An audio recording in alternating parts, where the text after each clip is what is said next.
And we begin tonight at 11 with the latest after more than a dozen people were injured when a Delta Airlines plane flipped over and crashed while landing up at Toronto Pearson International Airport. Good evening, I'm Scott Levin. And I'm Mary Alice Demler. Two on your side was the only broadcast team from the United States in attendance while officials in Toronto provided more details on the situation.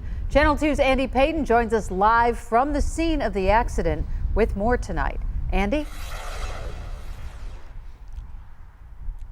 Scott and Mary Alice, I want to draw your attention off in the distance here, where as you can see, this still remains a very active scene on the runway. Almost 9 hours later at this point, officials did hold two press conferences for us this evening, but didn't allow us to ask any questions and frankly didn't provide much information for us beyond the basic nuts and bolts. But what we know so far is as follows. First and most importantly, there are no fatalities. 18 passengers, though, are in local hospitals right now with injuries. Their exact status right now is currently unknown. We also know this was a Delta Airlines flight, and similar to the crash that we just saw in Washington, D.C. 3 weeks ago, this was a regional jet, this time operated by Endeavor Air.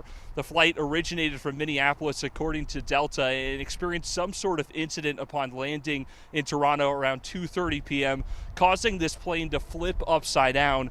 Just a short time ago, we heard from the airport's CEO, who's crediting the response of first responders here for lives being saved today. Listen to this.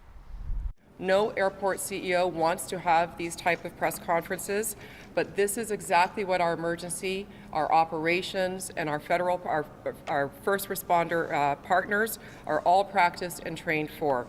And again, this outcome is in due part to their heroic work, and I thank them profusely.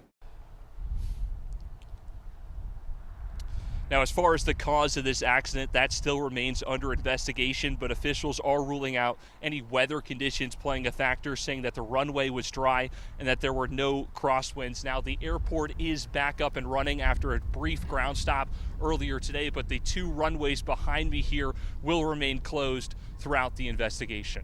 On your side and live tonight here in Toronto, Andy Payton, Channel 2 News. All right, Andy, thank you for that update.